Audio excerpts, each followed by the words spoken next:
Assalamualaikum warahmatullahi wabarakatuh. Hai semuanya, perkenalkan nama saya Ajah Rapatia dari kelas U3 Prodi Administrasi Pembangunan Negara Politeknik STILN Bandung. Di sini saya akan menyampaikan materi tentang asal-muasal dari analisis kebijakan publik.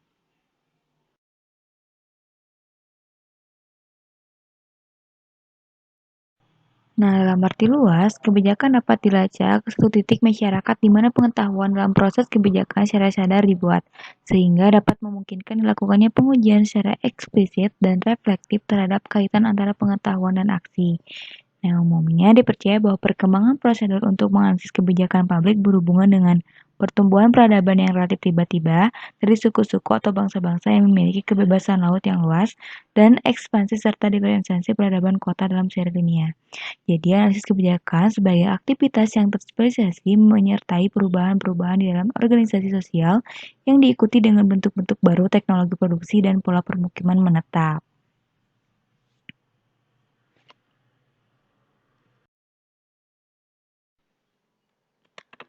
Selanjutnya yaitu kode Hammurabi.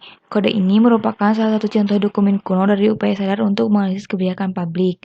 Ditemukannya di Mesopotamia kuno, Irak Selatan pada abad 21 sebelum Masehi.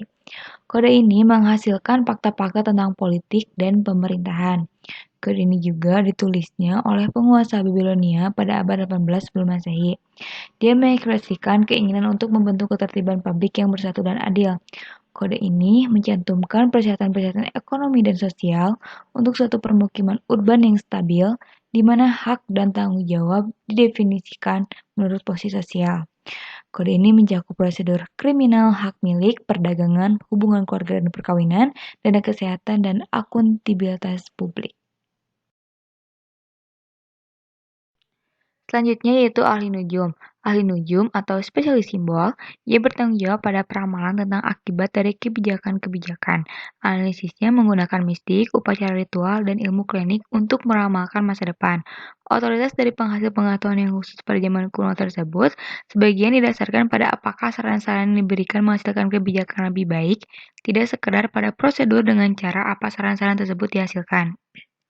Di India, Arthasastra karya Kautilya, satu dari tuntunan-tuntunan awal tentang kebijakan, keahlian bernegara dari administrasi pemerintahan, mensarikan apa yang telah ditulis sampai ketika itu, 300 sebelum Masehi, mengenai materi yang saat ini disebut ilmu ekonomi.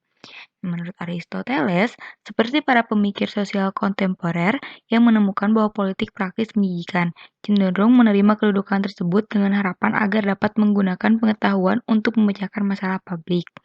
Nah, berikut ini ada beberapa ahli nujum, yaitu Kautilya mengabdi sebagai penasehat kerajaan Mauryan di India Utara, Plato mengabdi sebagai penasehat dari penguasa di Sisilia, Aristoteles mengajar Alexander dari Macedonia, dan Machiavelli.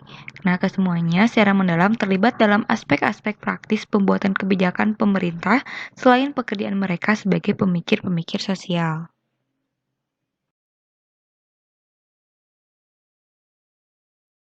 Berikutnya yaitu pengetahuan yang terspesialisasi pada masyarakat abad pertengahan.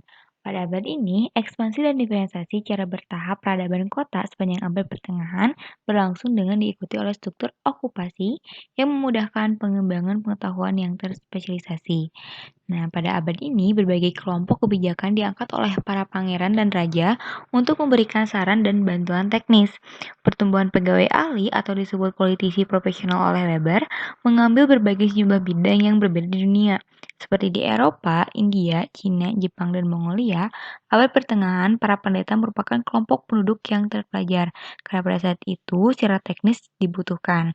Pada abad ini juga, para ahli hukum yang belajar hukum Romawi dan jurisprudensi bertanggung jawab pada transformasi yang terjadi pada akhir abad pertengahan, memberi sumbangan pada setiap tahap dalam perkembangan modern. Selanjutnya yaitu revolusi industri. Revolusi industri terjadi pada bagian terakhir abad 19. Pada abad ini, produksi pengetahuan yang relevan dengan kebijakan menjadikan aktivitas yang relatif otonom dengan prosedur khasnya sendiri dan dipisahkan kepentingan dan kecurigaan politik sehari-hari. Abad revolusi industri juga merupakan abad pencerahan. Pada abad ini, periode kepercayaan tentang manusia melalui ilmu dan teknologi menjadi lebih dominan dalam mengambil kebijakan. Nah, lenyapnya sihir, mistik, dan spiritualisme. Pada abad ini juga diproduksinya pengetahuan yang relevan dengan kebijakan menurut ukuran empirisme dan metode ilmiah. Cukup sekian yang bisa saya sampaikan. Terima kasih atas perhatiannya. Assalamualaikum warahmatullahi wabarakatuh.